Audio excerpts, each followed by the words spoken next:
Assalamualaikum warahmatullahi wabarakatuh. Innal hamdalillah hamdan katsiran thayyiban mubarakan fi kama yuhibbu rabbuna wa yarda. Wa sallallahu wa sallama wa baraka ala nabiyyina Muhammadin wa ala alihi wa sahbihi ajma'in. Apa kabarnya para pendengar Anas Radio yang berbahagia? Ya, kita jumpa lagi di acara yang kita nanti-nantikan ya. Setiap hari Kamis jam 8 waktu Indonesia Barat. Kalau biasanya dipandu oleh Abu Umar Andri Matsa, motivator kita yang biasa mengisi acara Bincang Usaha Mandiri di hari Rabu jam 9 pagi ya. Tapi kali ini ada yang istimewa dari kami Anas Radio. Jadi untuk acara Tanya Jawab Problema Muslim bersama Ustaz Zulkarnain kali ini dipandu oleh tidak hanya satu, tapi dua, ya. Ada dua presenter di sini ya. Sebelumnya saya perkenalkan dulu rekan saya yang satu lagi. Ya, silahkan. Assalamualaikum warahmatullahi wabarakatuh. Baik, jazakallahu khairan al-ahkanda asmara. Insyaallah di pertemuan malam hari ini betul apa yang antum katakan, cukup istimewa buat kita. Kenapa? Karena di kesempatan malam hari ini baru satu acara dipandu oleh dua MC senior sekaligus. Yang senior Ahkanda dan Ana termasuk yang junior begitu. Kemudian seperti biasa kita akan membuka kajian kesempatan malam ini dengan mungkin mukadimah atau pendahuluan disampaikan oleh Ustaz Zulkarnain. Mungkin Mas Kanda bisa langsung memulainya. Oh, ada yang ingin disampaikan. Silakan Mas Kanda. Ya Ustaz. Sebelumnya kita sapa dulu ya Ustaz Zulkarnain di Makassar ya. Dari Jakarta menyapa ke Makassar. Assalamualaikum Ustaz. Waalaikumsalam warahmatullahi wabarakatuh. Sehat-sehat ya Ustaz ya. Ahlan wa sahlan. Ahlan dik. Hayakumullah. Alhamdulillah nih. Senang sekali nih dengar suara antum yang sehat ini ya. Baiklah Ustaz, mungkin ada mukadimah sebelum tanya jawab dimulai. Mungkin ada apa gitu? Ya baik, bismillahirrahmanirrahim. Assalamualaikum warahmatullahi wabarakatuh. Alhamdulillahi ala ihsanih wa syukru lahu ala taufiqihi wa amtinanih.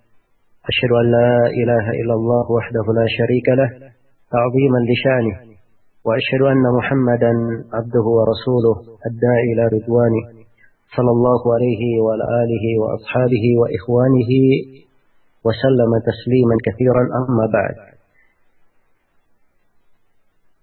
Kaum muslimin dan muslimat, para pendengar Radio An-Nas yang saya hormati dan saya muliakan, alhamdulillah suatu kebahagiaan untuk saya pada malam hari ini kembali kita berjumpa di dalam acara yang baik ini.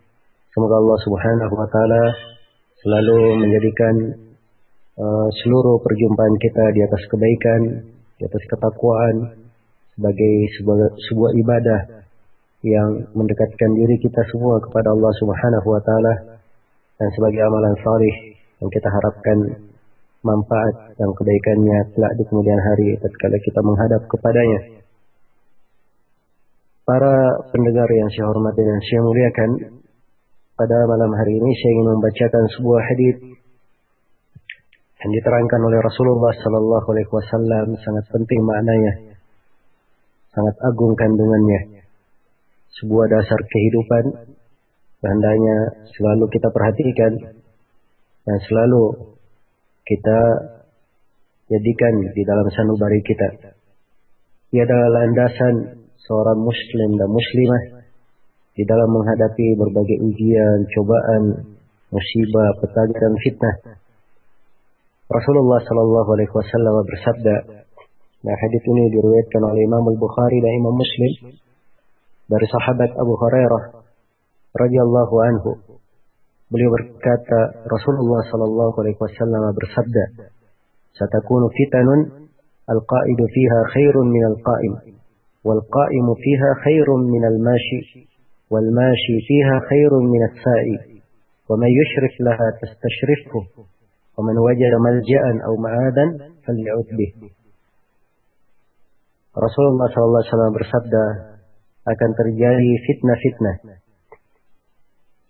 Orang yang duduk pada fitnah itu lebih baik daripada orang yang berdiri. Orang yang berdiri pada fitnah tersebut lebih baik daripada orang yang berjalan. Sedangkan orang yang berjalan pada fitnah tersebut adalah lebih baik daripada orang yang berlari.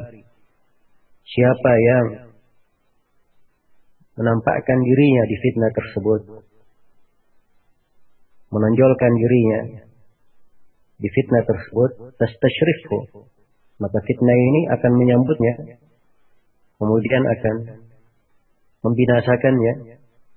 Maka siapa yang mendapati malja'an, tempat berlindung, yang dia menjaga dirinya dari fitnah atau ma'adan, atau tempat yang dia jadikan sebagai penghalang dari segala fitnah, falya'ud bih. Maka kata Nabi, hendaknya dia berlindung dengannya. Ini hadis yang agung, makna yang sangat mendalam, hendaknya selalu kita perhatikan di dalam kehidupan ini. Rasulullah sallallahu alaihi wasallam bersabda, "Satakunu fitadun." Akan terjadi fitnah-fitnah. Fitnun jam dari fitnah. Dan fitnah itu adalah ujian, bisa diartikan ujian, bisa diartikan cobaan, bisa diartikan siksaan, bisa diartikan kesyirikan, bisa diartikan dosa, bisa diartikan pembunuhan. Ya, banyak makna dari fitnah tersebut. Dan fitnah di dalam kehidupan seorang hamba itu adalah hal yang dimestikan. Apalagi dia adalah seorang hamba yang mengaku beriman, memiliki keimanan kepada Allah Subhanahu wa taala. Dia adalah seorang hamba yang mengaku beriman kepada Allah Subhanahu wa taala dan kepada hari akhirat. Seorang hamba yang mengaku sebagai penuntut ilmu, mempelajari ilmu agama. Seorang hamba yang mengaku sebagai seorang muslim, pastilah ujian dan cobaan akan menjadi suatu yang berjalan di dalam kehidupannya, perkara yang pasti akan selalu dia lalui di dalam kehidupannya. Allah Subhanahu wa taala berfirman di dalam Al-Qur'an Al-Karim. Iya. Alif Lam Mim. Ahasiban nasu an yutraku an yaqulu amanna wa hum la yuftanun. Wa laqad fatanna alladhina min qablihim. Fala ya'lamanna Allahu alladhina sadaqu wa la ya'lamanna Allahu al-kadhibin. Alif Lam Mim. Apakah manusia mengira bahwa mereka akan dibiarkan begitu saja berucap kami beriman dan mereka tidak mendapat ujian? Iya. Jadi jangan mengira bahwa seorang dengan keimanannya dia akan dibiarkan begitu saja.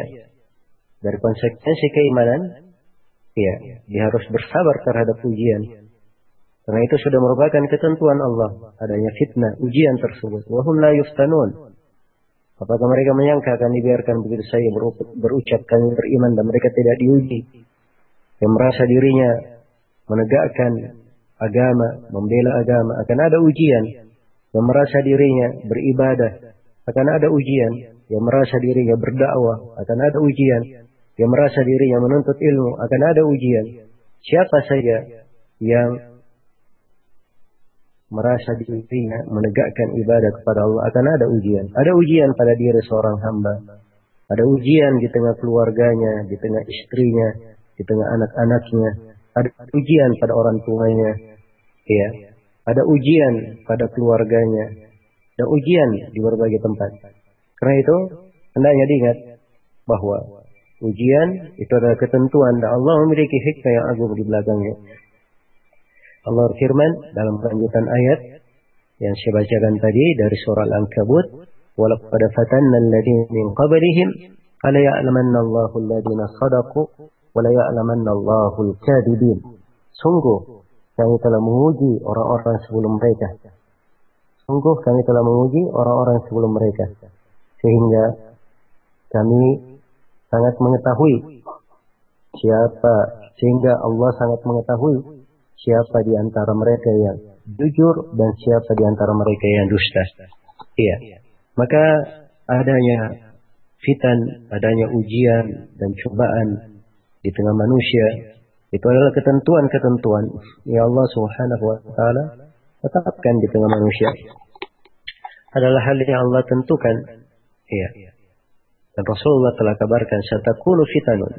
Kalau kita berbicara tentang fitnah ini, bagaimana bahayanya dan bagaimana keadaan fitnah di tengah manusia ini, banyak sekali ayat-ayat dan hadis Rasulullah sallallahu alaihi wasallam menjelaskannya. Cukuplah seorang hamba itu di dalam hadis ini diberi kaidah bahwa fitnah akan terjadi. Apa kewajibannya di tengah fitnah? Orang yang duduk pada fitnah lebih baik daripada orang yang berdiri. Duduk, dia lebih santai daripada orang yang berdiri. Orang yang duduk lebih tenang daripada orang yang berdiri. Iya. Sedangkan orang yang berdiri lebih baik daripada orang yang berjalan. Oke, kalau dia berdiri saja tidak berjalan, dia lebih baik daripada orang yang sudah berjalan menuju kepada fitnah tersebut. Dan orang yang berjalan itu lebih baik daripada orang yang berlari. Iya. Jadi dalam hadis ini diberikan perumpamaan, semakin sedikit kegiatan seorang di dalam fitnah, maka dia akan semakin selamat dari fitnah tersebut. Semakin selamat di dalam fitnah tersebut. Karena itu dikatakan khairun. Itu lebih baik. Itu lebih baik. Karena itu seorang hamba di dalam menghadapi berbagai fitnah, jangan dia masukkan dirinya ke dalam perkara-perkara yang bisa menghancurkan agamanya, bisa membahayakan dirinya. Iya. Hendaknya dia ikuti petunjuk dari Rasulullah sallallahu alaihi wasallam. Kemudian Nabi bersabda, "Wa may yusyrik laha fastashrifhu." Siapa yang isyraf terhadapnya. Isyraf itu dia tampilkan dirinya, dia tampakkan dirinya, dia tonjolkan dirinya, ya, di dalam fitnah. Maka siapa yang menonjolkan dirinya, dia tampakkan dirinya, fastashrifhu, maka fitnah itu akan menyambutnya, mengalahkannya dan membinasakannya. Iya, dan itulah kondisi fitnah. Nah, maka di dalam fitnah-fitnah ini jangan seorang menjadi pahlawan kesiangan sehingga dia dibinasakan di dalam fitnah. Tapi hendaknya dia berusaha menghindarkan dirinya dari fitnah-fitnah tersebut. Nah, itu Rasulullah bersabda di kelanjutan hadis, "Wa man wajada malja'an aw ma'adan faly'ud bih." Siapa yang mendapatkan tempat berlindung, maka hendaknya dia berlindung dengan tempat tersebut. Iya. Ini kaidah umum di dalam menghadapi kehidupan ini. Bahwa seorang hamba hendaknya berhati-hati, ya, di dalam menghadapi fitnah-fitnah, dan dia jaga dirinya. Dia khawatir jangan sampai jatuh di dalam hal yang membahayakan agamanya. Karena itu di tafsir ayat di surah Al-Anfal, "Wattaqu fitnatan la tusibanna alladziina zalamu minkum khassah." Takutlah kalian terhadap sebuah fitnah yang tidak menimpa orang-orang yang berlaku zalim di antara kalian saja. Fitnah ini tidak menimpa orang yang berbuat zalim saja, akan menimpa juga orang-orang yang salih, orang-orang yang taat. Ya, tertimpa oleh fitnah sebagai ujian. Karena itu para sahabat, ya, ketika mereka mendengarkan ayat tersebut, dan disebut oleh Ibnu Katsir dalam tafsirnya, bahwa para sahabat mereka berkata, "Na'udzubillahi minal fitan." Kami berlindung kepada Allah dari segala jenis fitnah. Dan Rasulullah sallallahu alaihi wasallam mengingatkan di dalam hadis Al-Miqdad bin Al-Aswad radhiyallahu taala anhu, beliau bersabda, "Inna as-sa'ida laman junnibal fitan, inna as-sa'ida laman junnibal fitan, inna as-sa'ida laman junnibal fitan, wa liman ibtuliya fa sabara fa waha." Rasulullah bersabda, sungguhnya orang yang beruntung, orang yang berbahagia adalah siapa yang dijauhkan dari fitnah. Sungguhnya orang yang bahagia adalah orang yang dijauhkan dari fitnah. Sungguhnya orang yang bahagia adalah orang yang dijauhkan dari fitnah. 3 kali diucapkan oleh Rasulullah sallallahu alaihi wasallam. Kemudian beliau berkata, kemudian adalah orang yang diuji dengan sebuah fitnah lalu dia bersabar, maka sungguh keberuntungan untuknya. Karena itu yang terutama pada diri seorang hamba, bagaimana dia menghindarkan dirinya dari fitnah tersebut. Dan untuk menghindarkan diri dari fitnah itu diperlukan ilmu syar'i yang membentengi dia dari fitnah. Kemudian yang kedua, diperlukan pada dirinya wara, sikap wara, ya. Kemudian mengetahui kadar dirinya, selalu mengkhawatirkan dirinya, sehingga tidak jatuh di dalam hal-hal yang bisa membahayakannya. Kemudian yang ketiga dari hal yang dengannya seorang itu terhindar dari fitnah adalah diserahkan perkara itu segala sesuatunya pada ahlinya, pada orang yang ahli di dalam pembahasan tersebut, sehingga dia selamat, tidak jatuh dalam hal-hal yang bukan merupakan keahliannya. Iya. Kemudian yang keempat, dari hal yang menghindarkan diri seorang hamba dari segala bentuk fitnah, atau dia menghindari segala sebab, segala perkara yang bisa mengantar dia kepada fitnah, dia tutup dan dia putus segala jerat-jerat syaitan yang bisa mengantarnya kepada fitnah tersebut. Semoga Allah Subhanahu wa taala memberikan taufik, karunia dan rahmatnya kepada kita semua menuju kepada jalan yang lurus. Wallahu taala alam. Nah. Baik, jazakallahu khairan Ustaz atas pendahuluan yang sudah diberikan. Kita langsung saja Ustaz, ada beberapa pertanyaan yang sudah masuk. Yang pertama dari Al-Akh Sardi di Makassar. Ustaz, ana tidak sempat menyelesaikan Al-Fatihah dalam salat berjamaah dikarenakan imamnya cepat ruku. Apakah ana harus mengganti satu rakaat? Dan apakah menggantinya setelah salam atau sebelum salam? Lalu yang pertanyaan yang ketiga, apakah kita tasyahud lagi atau langsung salam kemudian juga menambah sujud sahwi? Jazakallahu khairan. Silakan Ustaz. Ya, bismillahirrahmanirrahim. Alhamdulillahirabbil alamin wassalatu wassalamu ala al-mab'uts rahmatan lil alamin. Nabiyina Muhammad wa ala alihi wa sahbihi wa man tabi'ahum bi ihsanin ila yaumiddin, amma ba'd. Telah syah di dalam hadis Ubadah bin Samit yang diriwayatkan oleh Imam Al-Bukhari dan Imam Muslim, Rasulullah sallallahu alaihi wasallam bersabda, "La salata liman lam yaqra' Fatihatil kitab." Tidak ada salat bagi orang yang tidak membaca surah Al-Fatihah. Dan di dalam As-Sunan Rasulullah sallallahu alaihi wasallam bersabda, "La'allakum taqra'una khalfa imamikum la taf'alu illa bi ummil kitab." Barangkali kalian membaca di belakang imam kalian, jangan kalian melakukan hal tersebut kecuali kalau membaca surah Al-Fatihah. Karena itu pendapat yang lebih kuat tidak. Kewajibannya sama di dalam imam, sama dengan imam dalam hal membaca surah Al-Fatihah. Sebab membaca surah Al-Fatihah itu adalah rukun dari rukun-rukun salat. Dan ini berlaku untuk imam dan makmum di salat sirriyah maupun di salat jahriyah, menurut pendapat yang lebih kuat. Karena itu apabila seorang makmum ketinggalan tidak membaca Al-Fatihah, maka rakaat yang dia tidak membaca Al-Fatihah tidak dihitung satu rakaat. Dia hendaknya menambah satu rakaat lagi. Dan satu rakaat yang dia tambah ini hendaknya dia tambah setelah imam salam. Ya, setelah imam salam, maka dia tidak ikut salam bersama imam, tapi berdiri menambah rakaat. Setelah itu dia duduk tasyahud, kemudian salam, dan tidak ada sujud sahwi dalam hal ini. Sebab ini bukan kelupaan, ini adalah suatu udzur, ya, suatu hal yang tertinggal karena suatu udzur, maka tidak ada sujud sahwi di dalamnya. Baik. Kemudian yang saya nasihatkan, apabila seorang mendapati imamnya cepat bacaannya, maka hendaknya dia juga mempercepat baca Al-Fatihahnya. Ya, karena itu seorang hendaknya ketika masjid di dekat rumahnya, imam yang membaca Al-Fatihah cepat, maka dari kewajibannya adalah dia hendaknya bisa membaca Al-Fatihah dengan cepat pula sambil memahami maknanya dengan baik. Ya, misalnya dia baca surah Al-Fatihah secara bersambung. Alhamdulillahirabbil alamin arrahmanir rahim maliki yaumiddin. Iyyaka na'budu wa iyyaka nasta'in ihdinas siratal mustaqim siratal ladzina an'amta 'alaihim ghairil maghdubi 'alaihim waladdallin. Misalnya dia baca seperti itu, maka ini insyaallah taala dia akan cepat menyelesaikannya. Ya wallahu taala alam. Ya Ustaz, untuk pertanyaan kedua dari Willy di Pasar Minggu ya. Ana mau bertanya, Ana sering melihat di beberapa masjid membatasi waktu jeda antara azan dan iqamah dengan hitungan menit, entah itu 5 menit, 7 menit, ataupun 10 menit. Apakah hal seperti ini ada dalilnya ya Ustaz? Mohon penjelasannya. Jazakallahu khairan. Betul kan? Ya, barakallahu fikum.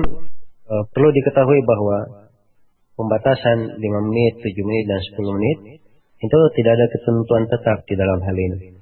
Hanya saja Rasulullah sallallahu alaihi wasallam bersabda di dalam hadis Abdullah bin Mughaffal riwayat Bukhari dan Muslim, "Bainal adanaini raka'atan." Antara dua adzan ada 2 rakaat. Liman syaa, bagi siapa yang ingin melakukannya. Iya. Maka ketentuan 2 rakaat ini memang diberi kesempatan kepada makmum untuk melakukan sholat 2 rakaat antara adzan dan qamat. Dan ini berlaku untuk seluruh sholat 5 waktu. Ya, termasuk sholat maghrib. Di mana sholat maghrib ini kita lihat sebagian dari masyarakat kita selepas adzan langsung qamat, tidak diberi waktu kepada makmum untuk melaksanakan sholat 2 rakaat. Dan ini adalah hal yang keliru. Pertama, karena menyelisihi keumuman hadis yang saya bacakan tadi, di mana Nabi memberikan ketentuan umum antara adzan dan qamat ada 2 rakaat. Dan ini berlaku untuk seluruh sholat. Nah, secara khusus ini menyelisihi hadis riwayat Al-Bukhari, di mana para sahabat selepas sholat maghrib, selepas adzan maghrib, maka mereka segera mencari tiang-tiang untuk melakukan menghadap ke tiang tersebut guna melakukan sholat sunnah 2 rakaat sebelum sholat maghrib. Ya, karena itu adanya 2 rakaat atau adanya kesempatan diberikan kepada makmum guna melaksanakan 2 rakaat, maka itu adalah hal yang baik. Ya, dan ukuran berapa menitnya ini memang kembali kepada ijtihad imam masjid. Kemudian dilihat kondisi orang-orang yang sholat di masjid. Ya, sebab setiap tempat ada perbedaan. Ya, di dalam kondisinya. Sebagian tempat mungkin diberi waktu luang 5 menit cukup. Ada yang sebagian diberi 7 menit cukup. Ada yang diberi 10 menit cukup. Dan ini kembali kepada apa yang disepakati. Hal yang sudah merupakan kebiasaan. Sehingga kalau sudah menjadi kebiasaan, itu juga akan memudahkan bagi orang. Dan insya Allah ta'ala itu dari hal-hal yang tidak dipermasalahkan. Ya, wallahu ta'ala alam. Baik, jazakallahu Ustaz. Pertanyaan ketiga Ustaz dari Al-Akh Abu Muhammad di Cianjur. Ustaz, seseorang mengontrak rumah yang sudah berisi perabotan. Akan tetapi di rumah tersebut masih terpajang foto keluarga dari pemilik rumah dan tulisan-tulisan Arab yang berbentuk hewan harimau. Nah, pertanyaannya, bagaimana hukumnya mengontrak rumah di tempat seperti itu, di mana kondisinya seseorang itu sulit untuk mendapatkan kontrakan yang lain sesuai kemampuan membayarnya. Kemudian pertanyaan kedua, bagaimana dengan pekerja kantor yang berangkat pagi hari pada hari Jumat? Setahu ana sebelum sholat Jumat kan wajib mandi. Syukron. Silakan Ustaz. Ya, barakallahu fiikum. Di sini ada 2 pertanyaan. Terkait dengan masalah gambar-gambar yang ada di dalam rumah, ya, itu adalah gambar makhluk bernyawa. Ya, memang ini adalah hal-hal yang tidak diperbolehkan, ya, karena Rasulullah SAW yang melaknat orang-orang yang menggambar, dan beliau bersabda, "Asyaddun nasi adzab yaumil qiyamah al-musawwirun." Manusia yang paling keras siksaannya pada hari kiamat adalah orang-orang yang menggambar, dan Rasulullah juga menyebut, "Ulaika syararul khalqi indallah." Mereka adalah sejelek-jelek makhluk di sisi Allah. Ya. Demikian pula tulisan Arab yang berbentuk harimau, yang apabila harimaunya persis seperti harimau beneran, menyerupai makhluk bernyawa, maka ini masuk di dalam keumuman hadis. Baik. Maka apabila gambar-gambar tersebut ya ada, maka di sini kontrakan, ya, dari sisi akad boleh saja dia mengontrak. Tapi apabila dia masuk di dalamnya, maka dia punya kewajiban lain untuk menurunkan gambar tersebut, atau dia tempel dengan dekorasi yang dengannya gambar-gambar tersebut tertutup. Oke. Kemudian yang kedua, berkaitan dengan masalah mandi Jumat. Mandi untuk hari Jumat itu adalah hal yang disunnahkan. Karena Rasulullah SAW bersabda, "Ghuslu yaumil Jum'ati wajibun ala kulli muhtalim." Mandi pada hari Jumat adalah sebuah kemestian terhadap setiap orang yang sudah balik. Dan kemestian ini maknanya adalah penekanan. Buat Nabi Sallallahu Alaihi Wasallam bersabda, "Man ittasala yawmal jum'ati fabiha wa ni'mat, wa man tawadda'a yawmal jum'ati fabiha wa ni'mat, wa man ittasala fal ghuslu afdal." Barang siapa yang berwudu pada hari Jumat, maka dia telah mencukupi sunnah, dan itu adalah hal yang sudah merupakan kenikmatan, hal yang sangat baik. Tapi siapa yang mandi lebih afdal. Maka mandi hari Jumat adalah hal yang sangat dianjurkan, bahkan bisa menjadi wajib seorang mandi sebelum mendatangi Jumat apabila di badannya melekat dari bau badan yang mengganggu orang, yang harus dibersihkan dengan cara mandi. Ya. Kemudian mandi pada hari Jumat ini boleh dia lakukan sebelum dia sebelum berangkat kerja. Dia sudah mandi dengan niat untuk mandi hari Jumat, dan itu insyaallah taala tidak ada masalah. Dia telah mendapatkan keutamaan. Ya, wallahu taala a'lam. Ya, ini ada pertanyaan berikutnya dari Ummu Abdillah di Depok. Tanyanya panjang banget ini kayaknya. Ana mendapat broadcast seperti ini, Islamic Motivation. 10 surat Al-Quran dapat menghalangi dari 10 ujian besar Allah Subhanahu wa Ta'ala. 1. Surat Al-Fatihah dapat memadamkan kemurkaan Allah. Surat Yasin dapat menghilangkan rasa dahaga pada hari kiamat. Surat Dukhan dapat membantu kita ketika menghadapi ujian Allah pada hari kiamat. Dan seterusnya Ustaz ya. Ini ada 10. Menyingkat waktu. Apakah benar pernyataan di atas Ustaz? Jika benar, mohon dijelaskan hadisnya. Ya, silakan Ustaz. Ya, ini sudah pertanyaannya panjang, kemudian apa juga keutamaan yang disebutkan juga memang adalah hal-hal yang perlu dibahas satu persatu. Ya. Jadi kalau disebutkan dari surah Al-Fatihah, memadamkan kemurkaan Allah Ta'ala, ini saya nggak mengetahui ada keutamaan yang seperti ini dalam hadits yang sahih. Adapun tentang surah Yasin, seluruh hadits yang berkaitan dengan keutamaan surah Yasin itu adalah hadits yang lemah. Dan kami punya pembahasan tersendiri secara ilmu hadits tentang kelemahan-kelemahan, tentang kelemahan hadits-hadits yang menjelaskan tentang keutamaan surah Yasin. Dan telah ditegaskan oleh sejumlah ulama al-huffaz bahwa tidak ada hadits yang syah di dalam keutamaan surah Yasin. Dan surah Dukhan ini juga yang saya sangka bahwa kelemahan yang disebut keutamaan yang disebutkan juga ini dalam riwayat yang tidak kuat. Adapun surah Al-Waqiah ada memang sebagian hadits yang menjelaskan tentang keutamaannya, tapi hadits-haditsnya juga lemah. Adapun surah Al-Mulk dapat meringankan azab di alam kubur, ini memang adalah hal yang sahih. Ya, datang dalam beberapa riwayat. Surah Al-Kautsar dapat merelaikan segala perbahalaan. Saya nggak mengerti tentang ini. Allah alam. Surah Al-Kafirun menghalangi kita menjadi kafir. Ini juga saya nggak tahu. Kemudian surah Al-Ikhlas melindungi kita menjadi golongan munafik. Dan juga saya tidak mengetahui. Tapi kandungan dari surah Al-Ikhlas apabila diimani oleh seorang hamba dengan baik, maka insya Allah Ta'ala itu akan menguatkannya di atas keimanan dan menjauhkannya dari kemunafikan. Dan surah akan menghapuskan perasaan hasad dan dengki. Apabila dia pahami kandungan dari surah Al-Falaq dan dia amalkan, maka memang surah Al-Falaq ini adalah kaitannya untuk menghilangkan penyakit dengki ini dan memperingatkan bahaya dari dengki. Dan surah An-Nas juga di sini disebut melindungi kita dari penyakit was-was. Karena memang disebut di dalam surah An-Nas tersebut.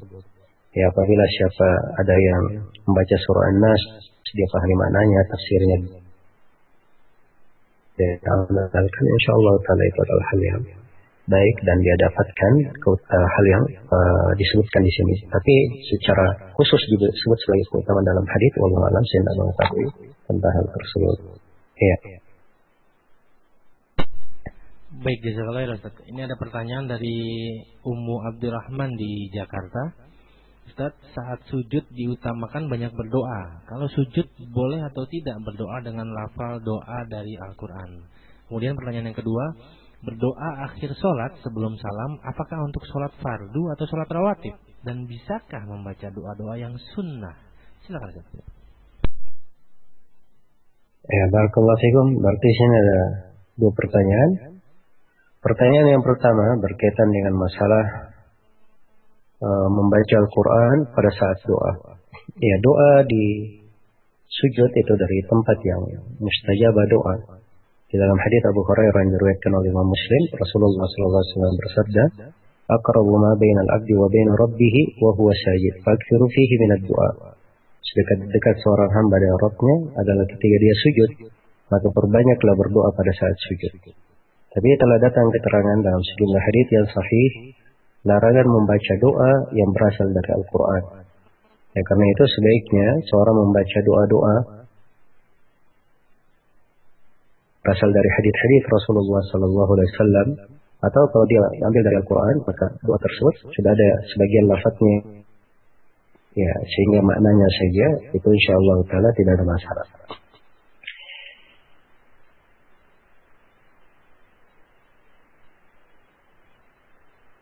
Pertanyaan yang kedua, Ustaz.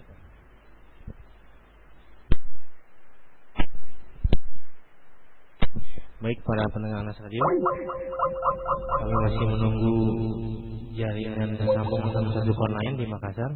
Insyaallah saat lagi kita akan terus mencoba untuk menjawabnya.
Assalamualaikum Ustaz.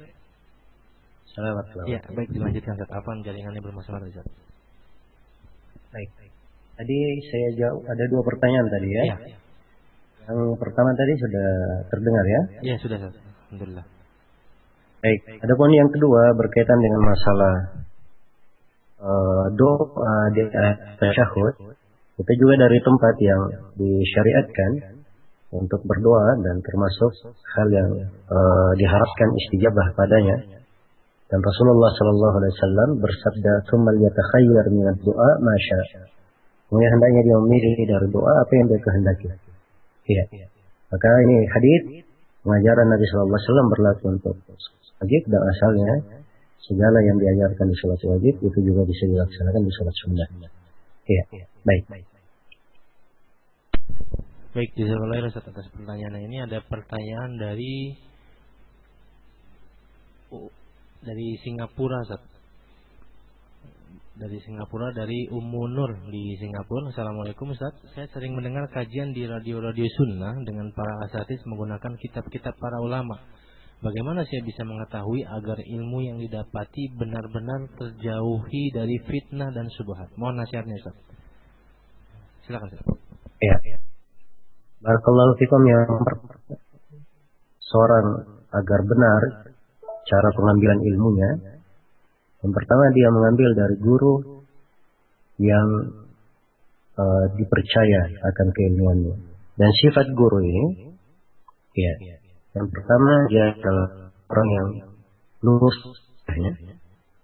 Kemudian yang kedua dia adalah orang yang baik manhaj. Kemudian yang ketiga adalah orang yang dikenal sebagai orang yang memiliki keseriusan di dalam menasihati umat dan memperbaiki umat. Ya. Dan seluruh hal ini diketahui ya dengan mengetahui dari mana dia berguru dan dari mana si guru ini mengambil ilmu. Kalau dia mengambil ilmu dari ulama-ulama ahli sunnah, orang-orang yang dikenal di atas sunnah, sifat keteguhan dia sunnah, maka insya Allah Ta'ala itu adalah ciri kebaikan. Ya. Kemudian selain daripada itu, ya, di dalam mengambil ilmu ini, seorang mengambil dari buku-buku yang memang dikenal di kalangan para ulama sebagai buku-buku ilmu. Ya. Karena itu kita belajar di bidang ilmu apa saja. Di dalam setiap bidang ilmu itu pasti sudah ditulis oleh para ulama terdahulu buku-buku yang memuat tentang ilmu tersebut di bidang ilmu apa saja. Baik. Kemudian yang ketiga dari pijakan pokok seorang di dalam menuntut ilmu adalah ketika dia mengambil ilmu dari seorang guru, ya, dia juga selalu mencatatnya apabila dia ada masalah, dia tanyakan masalah tersebut. Dan kalau misalnya dia juga menanyakannya kepada guru yang lain, maka itu insya Allah taala akan lebih bagus dan akan lebih melengkapi tentang ilmu yang dia dapatkan. Ya wallahu taala.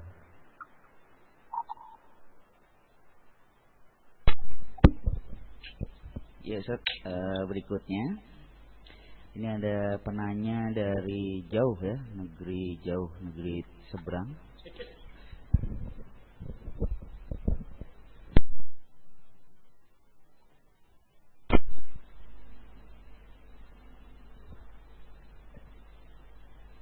Ya. Baik, Ini ada pertanyaan dari salah seorang TKW di Arab Saudi, Ustaz. Tadinya saya dapat izin 2 tahun saja, tapi terbentur biaya sekolah anak-anak saya diminta oleh suami saya untuk menambah 2 tahun lagi karena dia tidak bisa mencari nafkah di Indonesia. Apakah menurut Islam saya melanggar ketentuan? Yang saya sadari itu, apa yang mesti saya lakukan untuk memulihkan jati diri sebagai seorang istri? Silakan, Ustaz. Ini berkaitan dengan masalah seorang perempuan kerja di luar negeri, apalagi dia berangkat sendirian tanpa di kondisi dia kerja di tengah rumah, yang di rumah tersebut juga dia harus pastikan bahwa dirinya tidak ada bercampur bauran dengan orang-orang yang bukan mahramnya.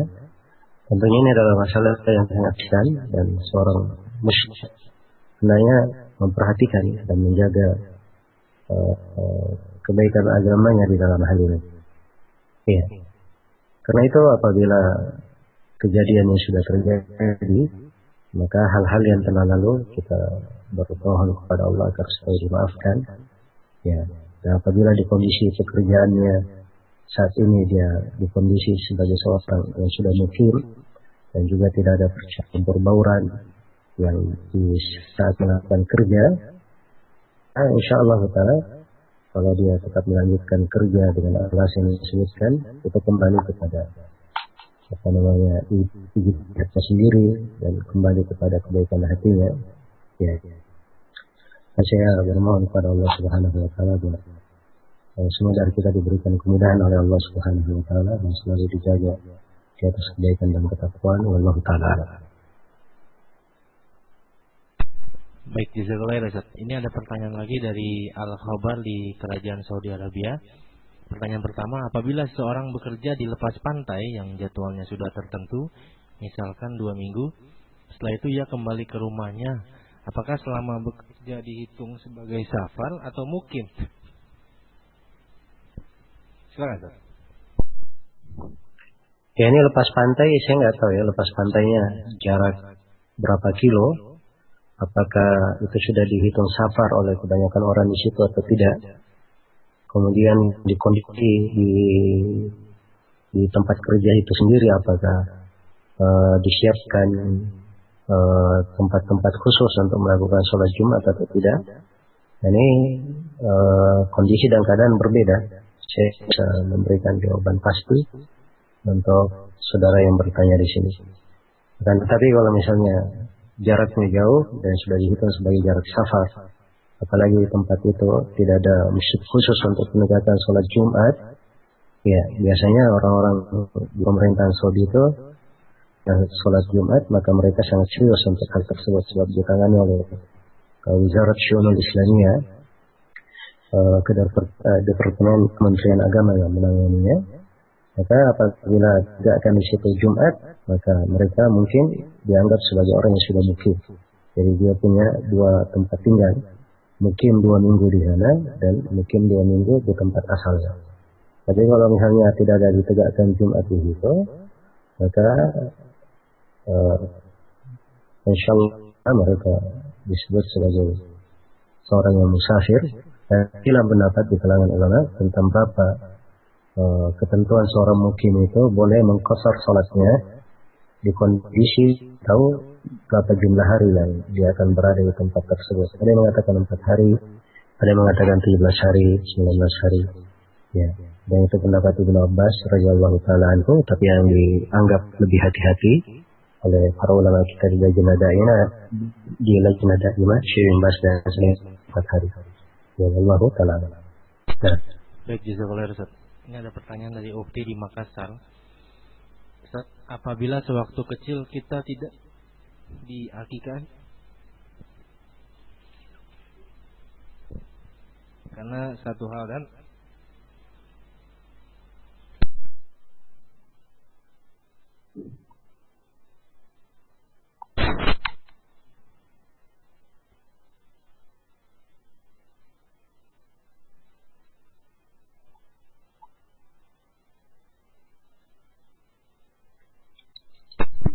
konsep terputus nih ya. Dilanjutkan. Oh ya, dari Umur Rifqah di Makassar. Assalamualaikum. Afwan mau nanya, apabila sewaktu kecil kita tidak diakikah karena sesuatu dan lain hal, apakah ketika besar kita boleh mengakikahi diri sendiri? Apakah anak yang lahir dalam keadaan meninggal atau anak yang meninggal sebelum 7 hari ke-7 harus akikah juga ya? Mau nggak, Pak?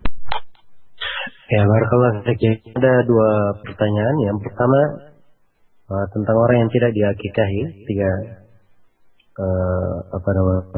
masih kecil. Perlu saya ingatkan di sini bahwa akikah itu adalah sebuah ibadah diikat dengan waktu. Nabi sallallahu alaihi wasallam bersabda, "Yutbahu anhu liyawmi sabihi wa yusamma wa yuhlaq." Disembelihkan untuknya pada hari, diberi nama dan cukup. Maka ketika dikatakan disembelihkan dia ketujuhnya, penyebutan hari ke-7 ini penyebutan batasan waktu. Ya, dan tidak diketahui dari as-salaf mereka menyebut waktu selain hari itu atau hari ke-14 atau hari ke-21. Walaupun secara hukum dari sisi ilmu hadis riwayat yang 14 hari, hari ke-14 dan hari ke-21 ada kelemahan, tapi telah dinukil dari as-salaf sampai hitungan tersebut. Ya, karena itu saya lebih hukum pendapat bahwa akikah adalah ibadah yang diikat dengan waktu. Apabila waktunya telah berlalu, maka adalah ibadah yang telah keluar dari tempat pensyariatannya. Karena itu apabila sudah lewat waktunya tidak disyiriki. Ya. Adapun hadis bahwa Nabi sallallahu alaihi wasallam pernah mengakikah dirinya dan beliau sudah besar, ya, dan beliau setelah diangkat menjadi nabi beliau mengakikah dirinya sendiri. Nah, itu adalah hadis yang lemah. Iya. Kemudian yang kedua berkaitan dengan anak yang lahir sebelum meninggal sebelum dia lahir atau meninggal sebelum hari ke-7, ini tidak diakikah. Sebab syariat akikah diterangkan yutbah anhu liyawmi sabihi. Diakikahkan, disembelihkan untuk hari ke-7-nya. Ya, wallahu ta'ala.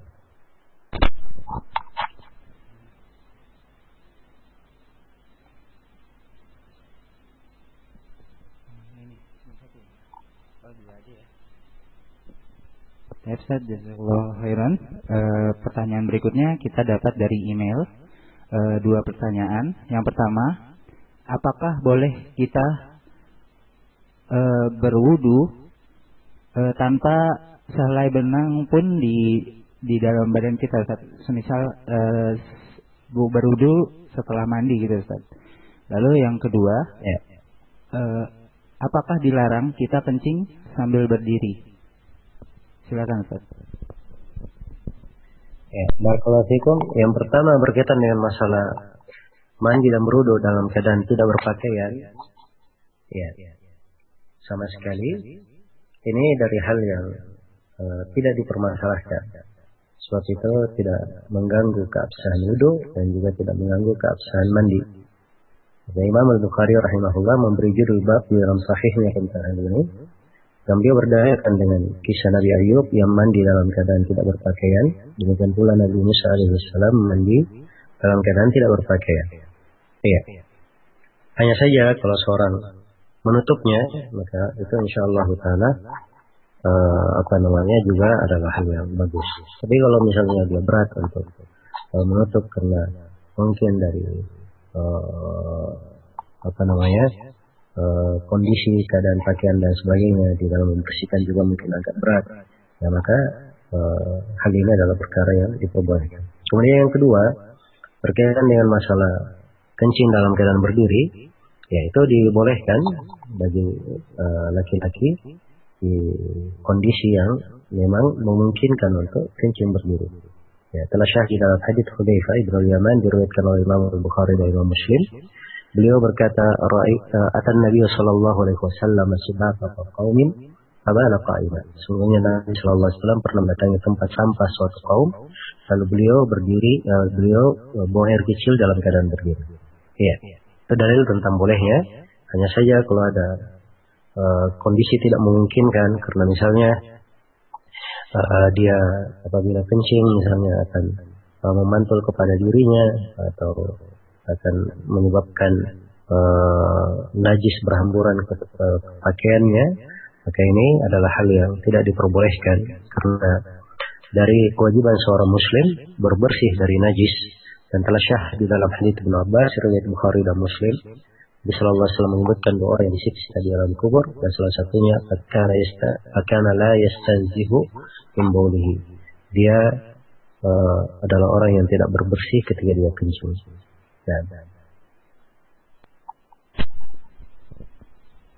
Afwan Ustaz, boleh menambah pertanyaan mungkin? Kalau misalnya seperti yang di mal-mal itu tempat kencingnya berdiri ya Ustaz ya. Lalu misal kita ada kekhawatiran agak sedikit kena celana atau muncrat gitu Ustaz.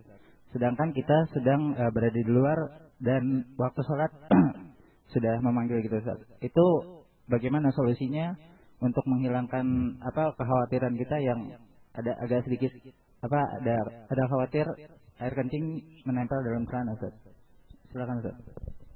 Ya, kalau ada kekhawatiran itu sifatnya kadang masuk ke dalam was-was.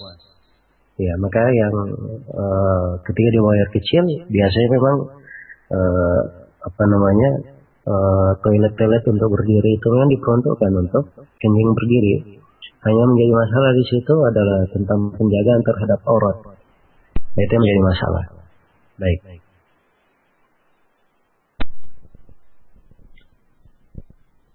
Ustaz, jazakallahu khairan, barakallahu fiik. Pertanyaan berikutnya kita dapat dari email. Saya mau bertanya, apakah boleh menggunakan suara air, suara burung, suara angin, alunan nada klasik dalam resepsi pernikahan sebagai background gitu Ustaz? Silakan Ustaz. Suara air, suara burung, suara angin itu nggak ada masalah. Tapi alunan nada klasik ini saya nggak paham apa alunan nada klasik. Kalau dia masuk ke dalam musik, ya ini tidak diperbolehkan musik. Tapi suara-suara yang sifatnya natural, dan insyaallah taala nggak ada masalah. Ya. Adapun musik tidak diperbolehkan, sebab musik adalah hal yang diharamkan berdasarkan dalil-dalil dari Al-Quran dan Sunnah Rasulullah Sallallahu Alaihi Wasallam. Ya, Allahu Akbar.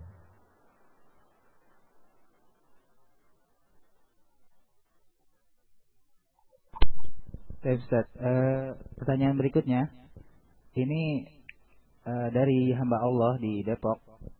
Nah, ini pertanyaan pertama masuk ke dalam ada hubungannya dari pertanyaan yang sebelumnya Ustaz.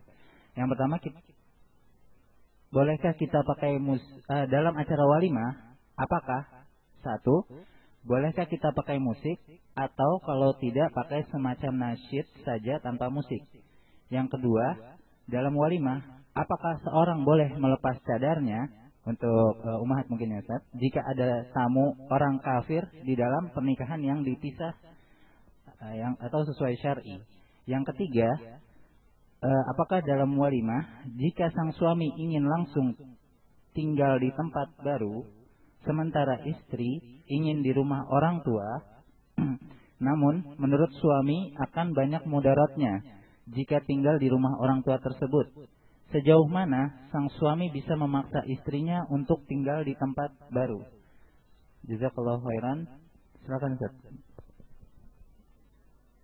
Ya. Baik, yang pertama berkaitan dengan masalah walimah. Ya, perlu diketahui yang sudah saya terangkan bahwa musik adalah hal yang tidak diperbolehkan. Adapun pakai nasyid tanpa musik, ya, dilihat kepada nasyidnya. Apabila nasyid tersebut mengandung makna yang baik, mengandung makna yang dibenarkan dalam syariat, ya insya Allah ta'ala nggak masalah. Tapi kalau dalam nasyid tersebut ada makna-makna cengeng dari hal-hal yang berkaitan dengan cinta buta dan sebagainya, hal-hal yang sebenarnya tidak diperbolehkan. Lihat kepada maknanya. Kalau maknanya baik, insya Allah ta'ala tidak ada masalah. Ya. Karena telah dimaklumi bahwa nasyid dan yang semisal dengannya dari kalimat-kalimat yang dilantungkan itu diperbolehkan di kondisi berbahagia ketika hari Id, Idul Fitri, Idul Adha ataupun hari pernikahan. Kemudian yang kedua berkaitan dengan masalah seorang perempuan mukminah melepaskan cadarnya kepada dilihat oleh tamu kafir, ya sepanjang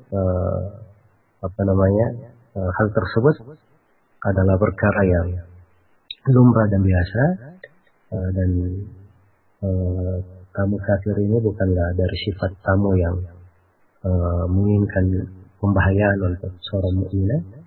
Maka insya Allah ta'ala tidak ada masalah dia melepas cadarnya menurut salah satu dari dua pendapat ulama, dan ini insya Allah pendapat yang lebih kuat dalam masalah. Walaupun ada sebagian ulama yang tidak memperbolehkan seorang mukminah menampakkan auratnya atau menampakkan mukanya kepada perempuan kafir, tapi yang lebih kuat bahwa itu diperbolehkan dengan ketentuan yang telah saya terangkan tadi.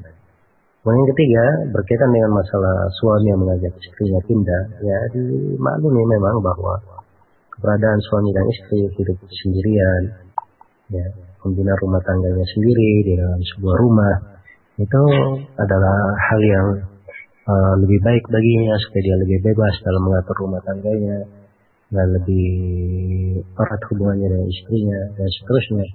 Dan dimaklumi kadang juga hidup bersama pihak-pihak lain, tidak diketahui bahwa syaitan kadang ingin melari domba dan sebagainya.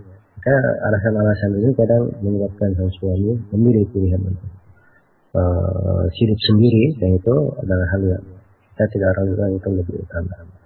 Ya, hanya saja kalau ada kemaslahatan yang dipandang bahwa si istri ikut bersama suami tinggal di rumah orang tua, atau suami menuruti keinginan istri tinggal di rumah mertua, ya, maka insya Allah ta'ala hal-hal yang seperti ini juga dari perkara yang baik dan seorang meniatkan amalan saleh di dalamnya. Dan saya ingatkan di dalam hal yang seperti ini untuk meninggalkan kalimat paksa memaksa, ya, sebab seorang apabila terlalu banyak memikirkan haknya, hak saya adalah begini, kewajiban kamu adalah begini dan begitu, maka ini akan menimbulkan banyak permasalahan. Tapi kalau yang menjadi pokok perkara adalah dia mengingat apa kewajibannya terhadap istrinya, dan si istri mengingat apa kewajibannya terhadap suami, ya adapun hak itu urusan belakangan, maka ini insya Allah ta'ala akan melanggengkan hubungan suami dan istri, akan memperbaiki kehidupan mereka. Semoga Allah Subhanahu wa ta'ala memberi taufik kepada semuanya. Ya.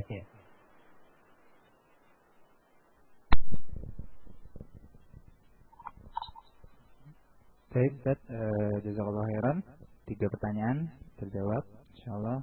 Semoga penanya memperoleh jawaban yang bermanfaat. Baik, berikutnya dari Abu Muhammad di Bogor. Agak panjang, Ustaz. Saat ini pemerintah mempunyai program bagi seorang guru untuk mengikuti sertifikasi untuk mendapatkan gaji tambahan. Padahal ana seorang guru sekolah swasta yang sudah digaji oleh yayasan. Pertanyaannya, apakah program tersebut dapat kami ikuti dan bagaimana hukumnya uang tunjangan yang kami terima jika kami lulus mengikuti semua program tersebut? Mohon penjelasannya, karena ana khawatir kalau di dalamnya ada syubhat dan fitnah. Jazakallahu khairan. Silakan, Ustaz. Ya, kalau film ini kembali kepada peraturan di yayasan yang tempat dia mengajar di sekolah swasta tersebut, dan kembali kepada peraturan pemerintah. dalam masalah program guru sertifikasi. Ya, tidak pada peraturannya. Kalau memang peraturannya seperti itu, pihak yayasan mengizinkan, dan memang dari pihak pemerintah memang semata membantu semua guru, apakah menjadi guru swasta ataupun di guru negeri, maka insya Allah taala itu adalah hal yang tidak ada masalah, tidak ada bentuk syubhat yang kita jalani. Tapi kalau di peraturan pihak yayasan tidak menyetujui, ya atau dianggap mungkin akan mengurangi kegiatannya di yayasan atau dari pihak pemerintah sendiri tidak memenuhi syarat, maka tidak boleh seorang mengambil hal-hal yang bukan haknya untuk dia ambil. Ya, wallahu a'lam.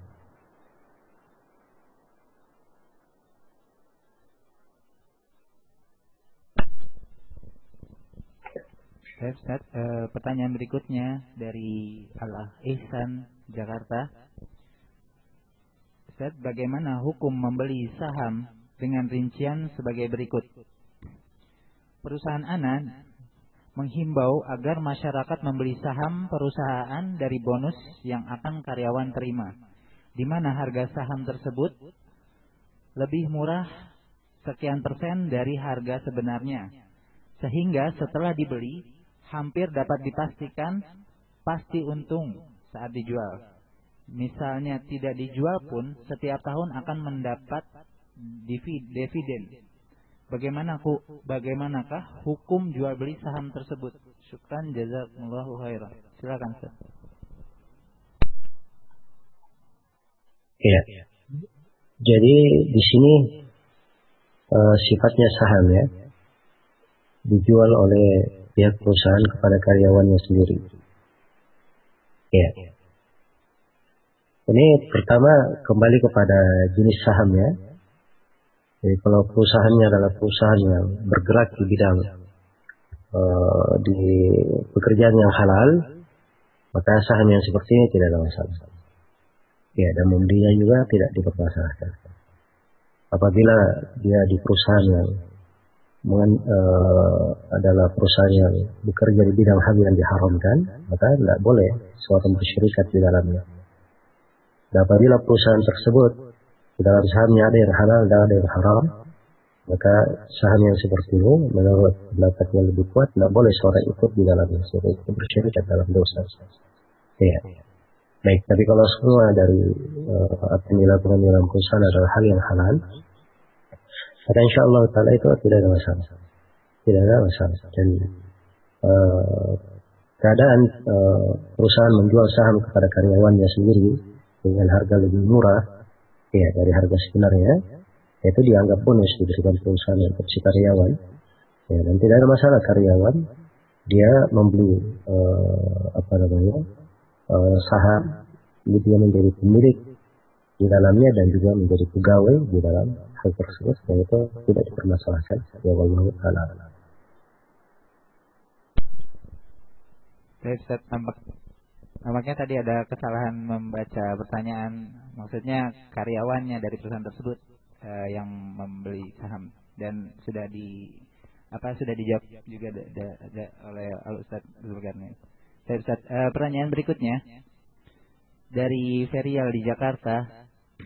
Apabila kesolihan dapat diturunkan pada anak-anak, sebagaimana firman Allah dalam surat Al-Kahfi, wa kana abuhuma sholihan. Apakah ketolihan juga bisa diturunkan? Silakan Ustaz.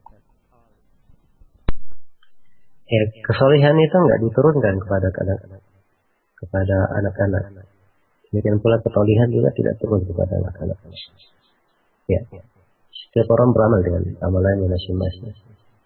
Tapi pengaruh kesolihan pada orang tua itu memberi pengaruh pada anak-anak. Itu bahasa bagusnya. Kesolihan orang tua itu berpengaruh kepada kesolihan anak-anaknya. Kalau itu ayat di surah Al-Kahfi.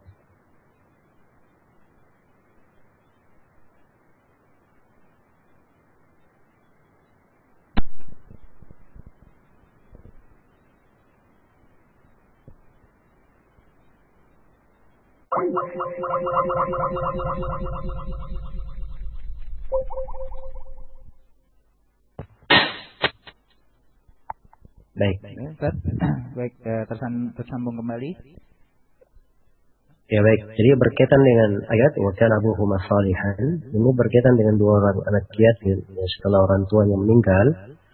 Harta anak yatim ini dijaga oleh Allah Subhanahu wa taala. Nabi Khidir diperintah untuk membangun rumah mereka agar supaya harta mereka terjaga.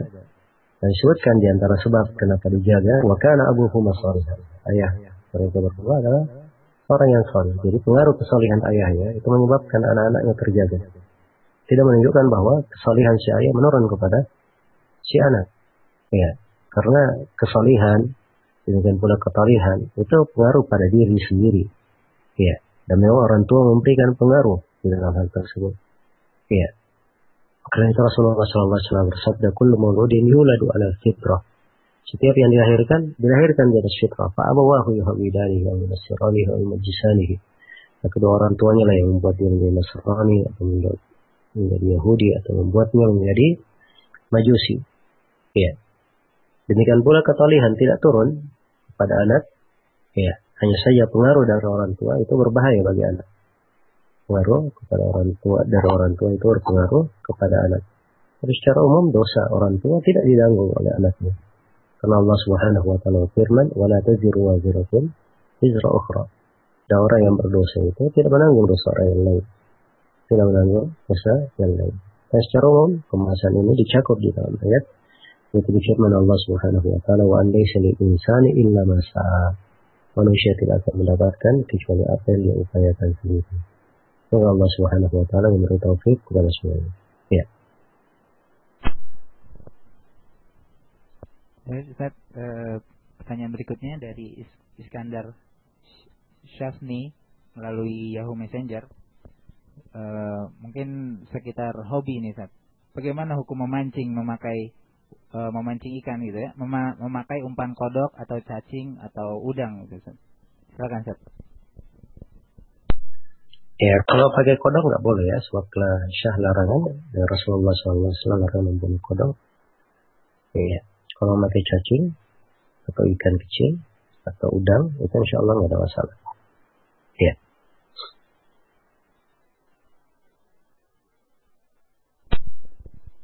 Afan, Ustaz, mungkin boleh saya tambah pertanyaannya, larangan khusus tentang umpan kodok itu bagaimana dalilnya, Ustaz? Silakan, Ustaz. Saya sudah sebutkan tadi, telah syah dari Nabi SAW dia melarang dari membunuh kodok. Ya, tapi itu dalil nggak boleh dijadikan sebagai umpan, mengakibatkan dia. Nah, itu artinya sama dengan membunuhnya. Nah, Ustaz, jazakallahu khairan. Pertanyaan berikutnya dari Ibnu Alimin di Ambalat. Apakah berdosa seorang anak yang pergi meninggalkan orang tuanya dengan alasan bahwa ingin mencari pekerjaan yang lebih layak? Padahal itu bukan alasan yang sebenarnya, akan tetapi alasan yang sebenarnya adalah karena si anak pergi karena takut terpengaruh dengan kebiasaan orang tua yang selalu melakukan kebiasaan nenek moyang yang sama sekali tidak ada perintahnya dalam syariat. Si anak takut mengutarakan alasan sebenarnya karena takut dilarang meninggalkan kediaman orang tua. Bagaimana seharusnya si anak tersebut, Ustaz? Silakan, Ustaz. ya barakallahu fikum. Alasan, kalau dia alasannya seperti itu, insya Allah ini alasan yang baik ya. Adalah perkara yang baik. Semoga Allah Subhanahu wa taala memberi taufik adalah yang bertanya yang untuk apabila kejadian berkaitan dengan dirinya ya menuju pada hal yang baik.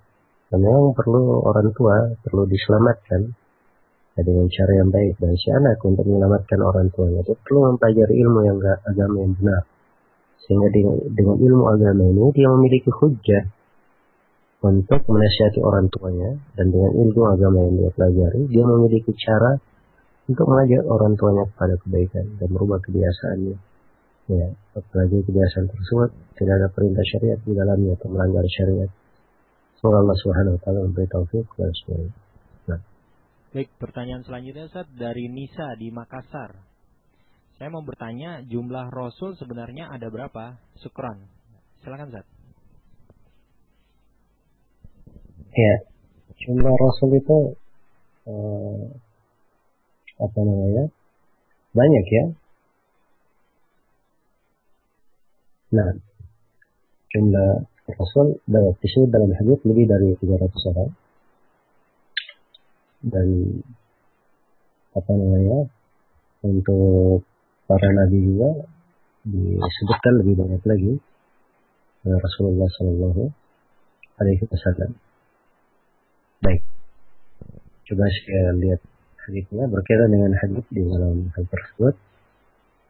Disebutkan oleh para ulama bahwa syah di dalam Musnad Imam Ahmad dari Abu Dzar, para Rasul dikatakan oleh Nabi 300 belasan orang. Ya, bid'ah, artinya 13 sampai 19, 313 atau sampai 319. Ditanyakan tentang jumlah para nabi, maka beliau sebutkan 124.000. Dan disebutkan bahwa Syekh Al-Albani mensahihkan riwayatnya dalam Mishkat Al-Masabih. Ya Allah wa'ala.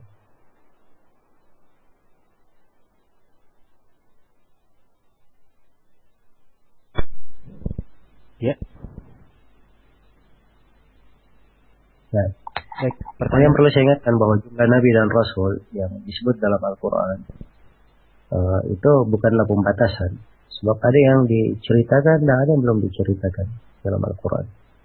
Ya, ada yang diceritakan dan ada yang belum diceritakan. Allah Subhanahu Wa Taala telah berfirman, "Wa rusulan qad qasasnahum 'alaika min qabl, wa rusulan lam naqsushum 'alaik." Ada rasul-rasul kami telah kisahkan tentang mereka pada Muhammad sebelumnya. Dan ada rasul-rasul yang kami belum kisahkan kepada engkau Nabi Muhammad. Jadi yang dikisahkan oleh Allah Subhanahu Wa Taala dan ada yang belum dikisahkan. Ya, ini semuanya menunjukkan bahwa jumlah dari para rasul itu dari bisa dimulai ayat di surah An-Nisa ya. Ada ayat juga di akhir dari surah Ghafir mirip dengan itu. Walaqad arsalna rusulan min qablika minhum man qassasna 'alaika wa minhum man lam naqsus 'alaik. Sungguh kami telah mengutus para rasul sebelum engkau. Di antara mereka ada yang kami telah kisahkan kepada engkau dan di antara mereka yang belum kami kisahkan. Nah. Baik, pertanyaan selanjutnya dari hamba Allah melalui BlackBerry Messenger. Ustadz, saya mendengar dari seorang ustadz yang mengatakan bahwa terjemahan Al-Quran yang di bawah pengawasan Departemen Agama kurang sempurna, di mana ada beberapa ayat yang tidak sesuai terjemahan dengan arti yang sebenarnya. Pertanyaan saya, bagaimana hukumnya ketika kita mengamalkan mushaf tersebut? Yang kedua, bagaimanakah sikap kita terhadap pelaku syirik atau bid'ah di mana mereka adalah keluarga atau kerabat? Apakah kita tetap menjaga hubungan silaturahmi dengan mereka? Jazakallah khair. Ya. Silakan Ustaz. Jadi banyak hal yang perlu saya terangkan ya. Pertama, berkaitan dengan terjemahan makna Al-Quran. Kita diperbaiki bahasanya. Jangan dikatakan terjemahan Al-Quran. Al-Quran tidak bisa diterjemahkan. Yang bisa diterjemahkan adalah makna dari Al-Quran. Ya. Terjemahan dari makna Al-Quran yang berjalan itu di bahasa Indonesia itu ada beberapa versi. Versi yang paling bagusnya itu adalah terjemahan makna Al-Quran yang diterjemahkan oleh Muhammad Hasbi As-Siddiq dan kawan-kawannya. Ya, terjemahan yang bagus, maknanya juga lumayan detail walaupun ada hal-hal yang perlu dikritisi. Adapun terjemahan makna Al-Quran yang belakangan yang dicetak oleh Depak versi 2003 kalau nggak salah, yang dikoreksi oleh Quraisy dan Syekh Akil, ini terjemahan yang sangat jelek karena dibangun di atas akidah mereka berdua, di atas akidah Syariah yang mentakwil sifat-sifat. Ya, di dalam banyak ayat terjemahan-terjemahan yang tidak dibenarkan. Nah, seperti dia tafsirkan ayat di surah Shad, diterjemahkan dua tangan disebut di dalam ayat, diterjemahkan dua kekuasaan. Ya, saya tidak ingat jelas dua kekuasaan atau dua kekuatan. Yang jelas ini adalah penerjemahan yang batil. Ya, diterjemahkan dua kekuasaan atau dua kekuatan, ini adalah batil dari sisi makna dan batil dari sisi pengertiannya. So, kalau dikatakan Allah menciptakan dengan dua tangannya, artinya dengan dua kekuasaan, dengan dua kekuatan. Mereka membatasi kekuatan Allah dan kekuasaan Allah. Dan ini adalah makna yang batil. Selain daripada itu menghasilkan lafaz dari hakikatnya. Karena itu dari mazhab ahli sunnah, mereka terjemahkan tangan adalah tangan, dimaklumi. Tangan itu dalam bahasa Arab apa? Iya. Adapun hakikatnya itu adalah perkara yang gaib. Kita imani bahwa dan kita tetapkan dua tangan oleh Allah Subhanahu wa taala. Sebagaimana Allah tetapkan di dalam Al-Qur'an untuk dirinya. Tetapkan sesuai dengan kemuliaan dan kebesaran Allah. Dan kita yakini pasti tidak serupa dengan makhluk. Karena Allah telah berfirman, "Laisa kamitslihi syai'un wa huwas samiul basir." Tidak serupa dengan suatu apapun dan dialah Allah yang Maha mendengar lagi Maha melihat. Kemudian yang kedua yang perlu saya ingatkan bahwa seorang ketika membaca dari Al-Quran tidak cukup dia membaca terjemahan maknanya, tapi hendaknya dia mempelajari dari seorang guru. Ya, dia pelajari dari seorang guru supaya dipahamkan kepadanya tafsir dari ayat tersebut, sehingga dia bisa memahami Al-Quran dengan benar. Nah, kemudian yang ketiga berkaitan dengan masalah pelaku kesyirikan atau pelaku bidah. Ya, apabila mereka adalah keluarga, maka saya nasihatkan supaya dia tetap memberi nasihat yang baik, ya, pada keluarganya, mengajaknya kepada kebaikan. Tapi kalau yang menjadi masalah adalah dia khawatir, ya, dijerumuskan di dalam kejelekan, khawatir disesatkan oleh karib kerabatnya ini, maka seorang menjaga keamanan dirinya itu tentunya adalah hal yang hendaknya lebih didahulukan. Allah Ta'ala. Ya, pertanyaan selanjutnya Ustaz dari Yulia di Cilacap. Ustaz mau tanya, kenapa iman seseorang itu naik turun? Apakah hal ini yang menjadikan seseorang menjadi tidak istiqomah? Dan ada nggak tips agar iman kita stabil dan kalau bisa malah naik agar kita menjadi hamba yang istiqomah? Ya, silakan Ustaz. Ya, keadaan iman itu naik turun itu sudah merupakan ketentuan dari Allah Subhanahu wa taala. Ya, dan itulah keimanan. Karena itu dari keyakinan ahli sunnah yang disepakati oleh para ulama dari masa ke masa, saya katakan bahwa iman yazidu wa yanqus. Iman bertambah dan iman itu juga bisa berkurang. Ya. Bisa bertambah sebab dalam Al-Qur'an dikatakan wa yazidullahu alladziina tadaw huda. Orang-orang yang mendapat petunjuk ditambah petunjuk oleh Allah. Allah berfirman, yazdadu imanan ma imanihim, supaya mereka bertambah keimanan di samping keimanan yang telah mereka miliki. Ya, kalau bisa bertambah, pasti bisa berkurang. Ya, karena Rasulullah SAW bersabda, "Ra'a minkum munkaran, falyughayyirhu biyadihi, fa illam yastati' fa bi lisanihi, fa illam yastati' fa bi qalbihi, wa dzalika adhafu al-iman." Siapa yang melihat kemungkaran di antara kalian, maka hendaknya dia rubah dengan tangannya. Kalau dia tidak mampu, maka dengan lisannya. Kalau dia tidak mampu, maka dengan hatinya. Itu adalah selemah-lemah keimanan. Jadi kalimat selemah-lemah menunjukkan bahwa keimanan itu bertingkat-tingkat, ada yang lemah dan ada yang lebih lemah daripada itu. Ya, karena itu tatkala keimanan bisa bertambah dan keimanan bisa berkurang, maka kita perlu mempelajari apa sebab-sebab yang menyebabkan keimanan itu bertambah. Apa sebab-sebab yang menjadikan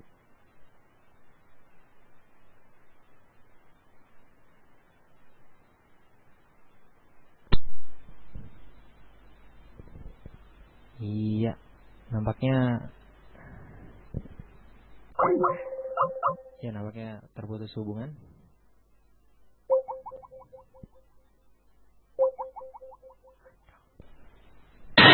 Ya, assalamualaikum Ustaz. Ya, masalah. Ya. Baik. Jadi dari sebab pokok untuk pertambahan keimanan adalah menuntut ilmu agama. Iya, mempelajari ilmu agama. Sebab ini adalah sumber yang menyebabkan keimanan itu bisa bertambah. Kemudian yang kedua, dia mempelajari tentang nama-nama Allah dan sifat-sifat Allah, Asmaul Husna dan sifat-sifat yang maha tinggi. Ya, mungkin antara sebab pertambahan keimanan, kalau dia banyak membaca Al-Quran, juga memperbanyak amalan salih, banyak berzikir kepada Allah Subhanahu wa taala, banyak menyaksikan tanda-tanda kebesaran Allah, kauniyah maupun syar'iyah. Ya, itu diantara sebab-sebab, dan kebalikan daripada itu adalah hal-hal yang bisa mengurangi keimanan, dosa dan maksiat, tantangan, ketidaktundukan. Semoga Allah Subhanahu wa taala memberikan keistiqomahan kepada kita semua, dan menjadikan kita semua sebagai hamba-hamba yang teguh di atas keimanan, selalu bertambah keimanan, yang menjauhkan dari segala sebab dan bisa mengurangi keimanan kita. Wallahu ta'ala alam. Baik, pertanyaan selanjutnya Ustaz dari Ibu Irma di Makassar. Bagaimana caranya Ustaz supaya anak gadisku sholat dengan kemauannya sendiri? Ya, silakan Ustaz. Ya, pertama perlu ditanamkan kepada diri anak-anak kita kewajiban sholat itu sebagai perintah di dalam agama. Ya, terangkan sebagai suatu kewajiban dan bagaimana keterikatan seorang hamba dengan kewajibannya. Ini pokok perkara yang bisa mengikat. Kemudian yang kedua, diterangkan kepadanya keutamaan dari sholat itu dan kemanfaatannya. Ya, dia sendiri akan memenuhi, dia sendiri akan memenuhi, dia sendiri akan mendapatkannya. Kemudian yang ketiga, diterangkan kepadanya bahaya dari meninggalkan sholat. Bahaya dari sisi agamanya, bahaya dari sisi dirinya sendiri, bahaya untuk keluarganya. Ya. Kemudian yang keempat, diterangkan bahwa sholat itu adalah tuntutan di dalam kehidupan. Adalah tuntutan di dalam kehidupan. Terdapat di dalamnya ketenangan, hibur dosa, terdapat di dalamnya munajat kepada Rabbnya, sebab dia mendapatkan taufik.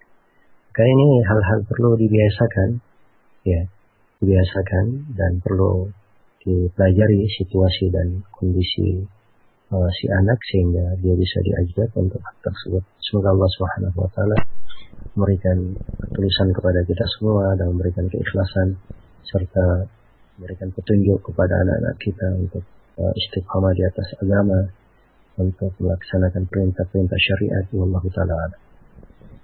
Baik, pertanyaan selanjutnya Ustaz dari Rina di Medan. Apakah amalan-amalan spesial untuk kita di bulan Rajab Ustaz? Ya, silakan Ustaz. Ya, berkaitan dengan bulan Rajab ini tidak ada amalan-amalan khusus yang disyariatkan oleh Rasulullah SAW. Ada memang sebagian orang yang mempopulerkan amalan-amalan di bulan Rajab, tapi itu semuanya dibangun di atas hadits-hadits yang lemah, hadits-hadits yang tidak kuat. Dan sebagai seorang muslim dan muslimah, kita berpijak di atas dasar agama kita sesuai dengan riwayat yang sahih ya Rasulullah SAW. Adapun riwayat yang tidak benar penyandarannya kepada Nabi, tidak boleh kita pegang. Karena Nabi mengancam, "Man kadzaba alayya muta'ammidan falyatabawa maq'adahu minan nar." Siapa yang berdusta selama itu dengan sengaja, maka hendaknya dia menyiapkan tempat duduknya dari api neraka. Dan beliau juga bersabda, "Man haddatsa anni bi haditsin yara annahu kadhib fa huwa ahadul kadhibain."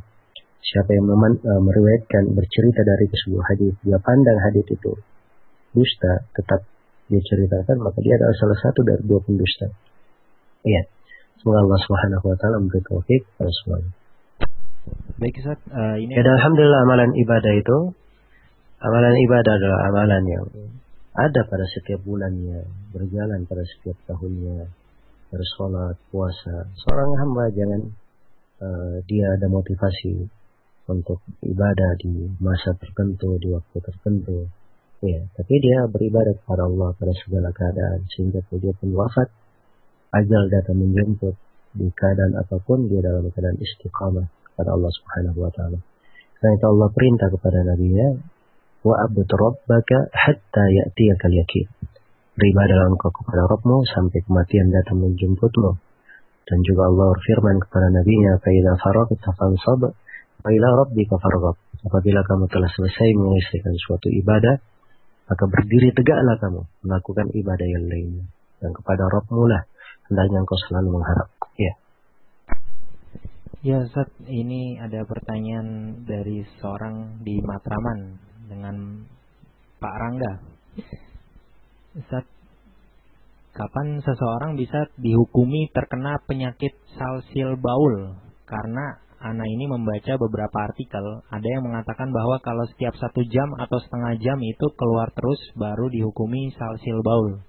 Namun ada juga yang berpendapat kalau memang kita sudah sangat kesulitan mencegah sisa air menetes, sudah didapat hukumi salsil baul. Karena kasus saya ini pada saat saya menuntaskan buang air kecil itu memakan waktu 10-15 menit. Tapi tetap ada yang menetes pada saat sholat. Dan begitu pun ketika saya bebersih sebelum sholat. dan pada saat itu kondisi saya tidak ingin buang air kecil. Namun setiap sholat ada. Terkait dengan hal tersebut, apakah saya dapat dikategorikan salsil baul atau saya tetap harus mengulang sholat saya karena kejadian sudah berlangsung 1 tahun, Ustaz?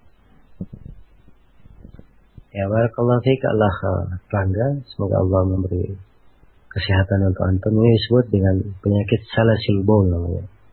Salasil baul. Salasil baul itu kencing yang sudah nggak bisa ditahan. Iya. Nggak bisa ditahan. Itu keluar dia nggak ada kemampuan menahan. Itu dikatakan salis. Salasil baul dikatakan dia sebagai salas karena memang sudah lost, nggak bisa ditahan lagi. Ya, apabila ini terjadi, itu nggak ada ikatan dengan 1 jam, setengah jam, tapi dia kondisi yang memberatkan, menyusahkan, sulit ditahan, dan mengganggu ibadah, aktivitas ibadah. Ya, kalau itu terjadi dan terus menerus bersambung, seperti keadaan yang disebut sekarang ini sudah masuk kepada salasil baul. Ya, karena itu yang saya nasihatkan adalah seorang kondisi yang seperti ini sebelum hadir waktu sholat dia berwudu. Ya, setelah itu kalau dia ada pelapis-pelapis yang seperti sekarang ini dari tisu atau pampers atau yang semisal dengannya, ya kalau dia sholat insyaallah taala nggak ada masalah. Ya, dia sholat dalam kondisi tetap menetes juga tidak ada masalah, sebab itu keringanan diberikan untuknya. Hanya saja saya ingatkan bahwa sebab penyakit ini itu satu, kadang karena was-was. Yang kedua, kadang karena seorang ketika dia dalam membuang air kecil, ya dia paksa lagi untuk mengeluarkan sisanya. Ya, ini kebiasaan yang tidak baik, hendaknya dijaga. Seorang kalau buang air kecil, biasa saja ada yang keluar, dia bersih, tidak keluar lagi, maka masih banyak kesempatan di waktu lain untuk mengeluarkannya. Tidak perlu paksa untuk keluar pada belum saatnya. Nah, ini akan menyebabkan munculnya penyakit tersebut. Semoga Allah Subhanahu wa taala memberikan kesehatan dan kesembuhan untuk kita semua dan menjaga keutuhan ibadah kita. Wallahu taala. Baik Ustaz, pertanyaan selanjutnya dari Mas Saleh di Jakarta.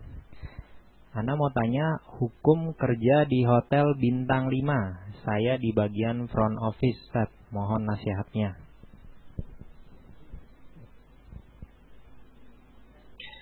Ya, berkaitan dengan masalah kerja di hotel yang terdapat di dalamnya percampur bauran laki-laki dan perempuan, kemudian dia akan dipaksa untuk melayani hal-hal yang sifatnya perkara yang diharamkan. Maka hal-hal yang seperti ini bagi seorang muslim, dia tidak terlibat di dalam kegiatan yang terdapat tolong-menolong di atas dosa dan kemaksiatan. Karena Allah telah berfirman, "Wala ta'awanu 'alal itsmi wal 'udwan." Jangan kalian tolong-menolong di atas dosa dan permusuhan. Iya. Karena itu kalau misalnya seorang terlibat dalam hal yang terkait dengan dosa dan permusuhan ini, maka dia mencari pekerjaan yang lain itu lebih baik baginya. Karena Rasulullah SAW bersabda, "Man taraka syai'an lillah fa innaka lan tad'a syai'an ittiqa'a Allah illa abdalakallahu khairan minhu." Sungguhnya engkau tidaklah engkau meninggalkan sesuatu karena takut kepada Allah, kecuali Allah akan mengganti engkau yang lebih baik darinya. Ya, kecuali kalau di pekerjaan hotel yang terkait dengan pekerjaan yang halal saja, tidak ada kaitannya dengan perkara yang diharamkan, jadi sebatas hal yang halal saja dia kerja dan dia berupah di situ, maka insyaallah taala itu enggak ada masalah. Ya, Allah taala. Baik, pertanyaan selanjutnya dari Ibu Zaklina di Bogor. Saya ingin bertanya, bagaimana hukumnya bagi seorang suami yang melakukan poligami dan belum bisa berlaku adil dengan alasan menjaga kelanggengan rumah tangga dengan istri pertama? Bagaimanakah saya harus bersikap sedangkan saya sering merasa sakit hati dan tidak ikhlas walaupun saya sudah berusaha menerima? Jazakallahu khairan untuk jawabannya. Ya, memang kondisi seorang yang melakukan poligami syaratkan dia harus mampu berlaku adil. Ya, karena itu Nabi SAW mengingatkan siapa yang kalau berpoligami kemudian famala ila ihdahuma ya'ti yawmal qiyamah wa shikkuhu ma'il. Kalau dia condong kepada salah seorang dari istrinya, maka dia akan menghadap pada hari kiamat dalam keadaan tulang rusuknya itu miring. Ya, karena dia condong kepada salah seorang dari keduanya. Karena itu seorang yang sudah masuk ke dalam ketaatan ini, dia melakukan poligami, dan itu adalah ketaatan. Ya, tapi seorang harus disyaratkan ada kemampuan berlaku adil di dalamnya. Ya, dia memiliki kemampuan yang pertama, kemudian yang kedua dia sanggup berlaku adil. Kalau dia tidak sanggup berlaku adil, maka Allah perintah fawahidatan aw ma malakat aymanukum. Diperintah satu saja. Kalau dia tidak mampu berlaku adil.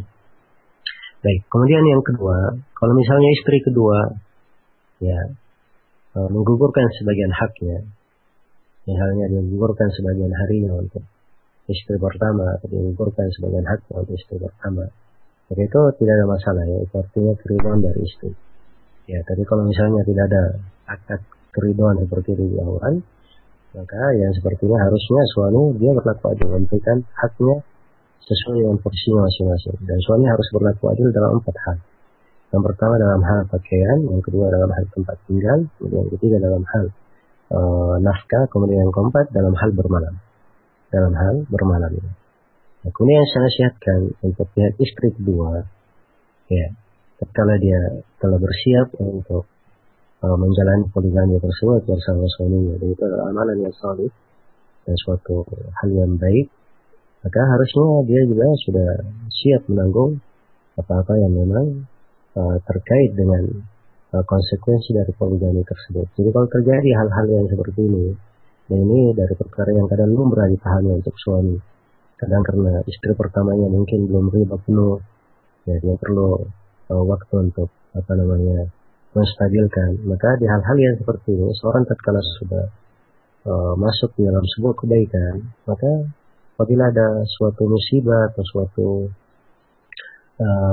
kejadian yang terjadi, maka dia dituntut untuk bersabar agar mendapatkan kebaikan yang kedua, dan dituntut untuk ridha agar mendapat kebaikan yang ketiga.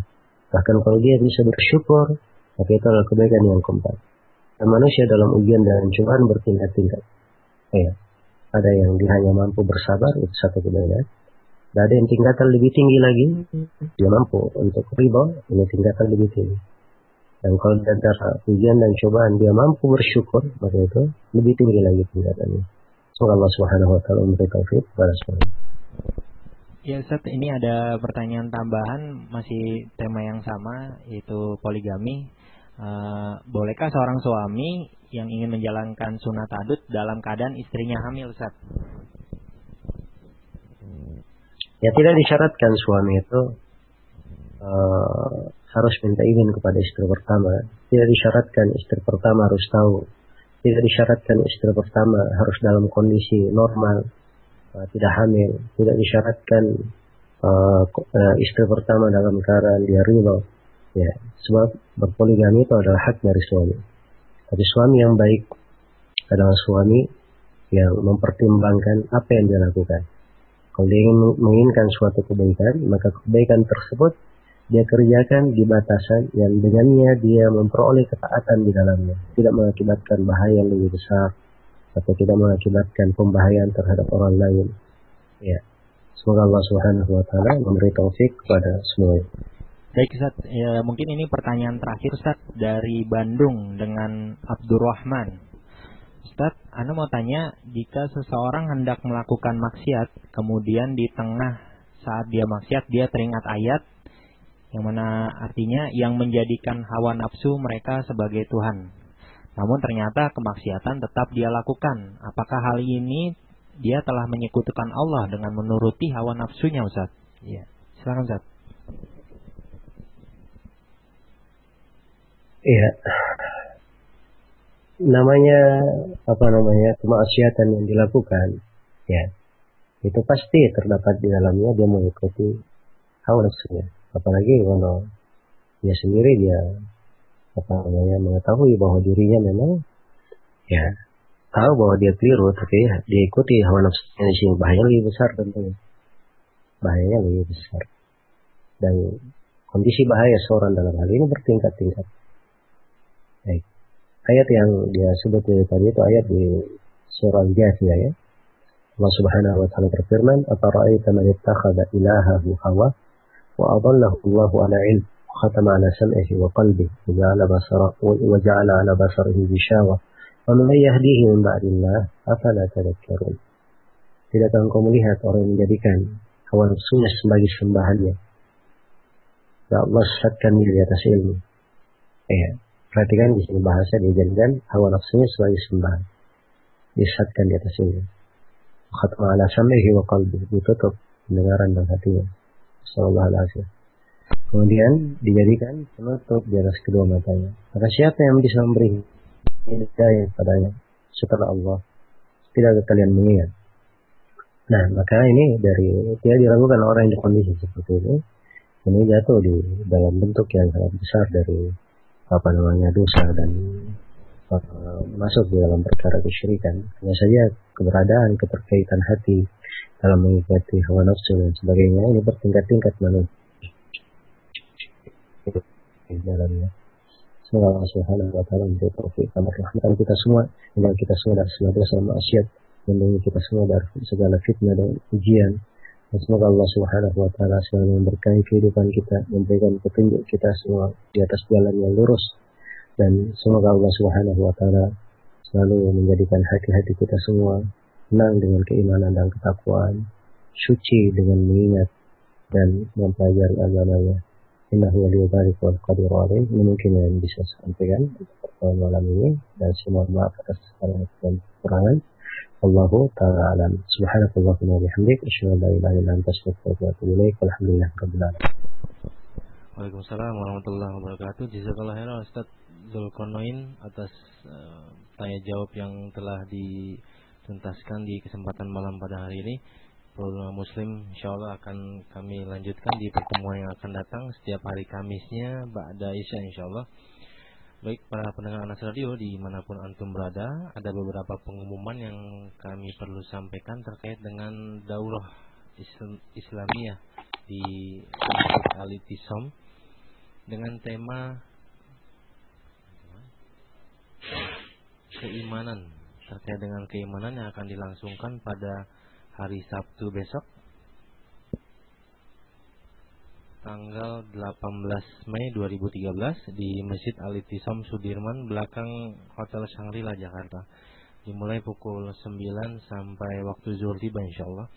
Kemudian pengumuman yang kedua, kajian 3 hari dengan tema paradigma ibadah kupas tuntas kitab Al-Ubudiyah karya Syekhul Islam Ibnu Taimiyah yang akan disampaikan pula oleh Al-Ustaz Khidir bin Muhammad Sunusi. Beliau adalah salah satu pengasuh pondok pesantren As-Sunnah di Makassar. Tempat penyelenggaraan di Masjid Al-Muhajirin wal Ansor, Jalan Raya Grogol, Kelurahan Grogol, Kecamatan Limo, Kota Depok, samping Villa Mutiara Cinere. Dan insyaallah acara ini juga disiarkan secara live di Radio An-Nas, dan sesi pembagian acara juga bisa dilihat di website An-Nas Radio. Demikian para pendengar An-Nas Radio dimanapun antum berada, dan kami tak lupa kami juga umumkan pada tanggal 25 Mei 2013 insyaallah kita akan melangsungkan daurah besar di Jakarta.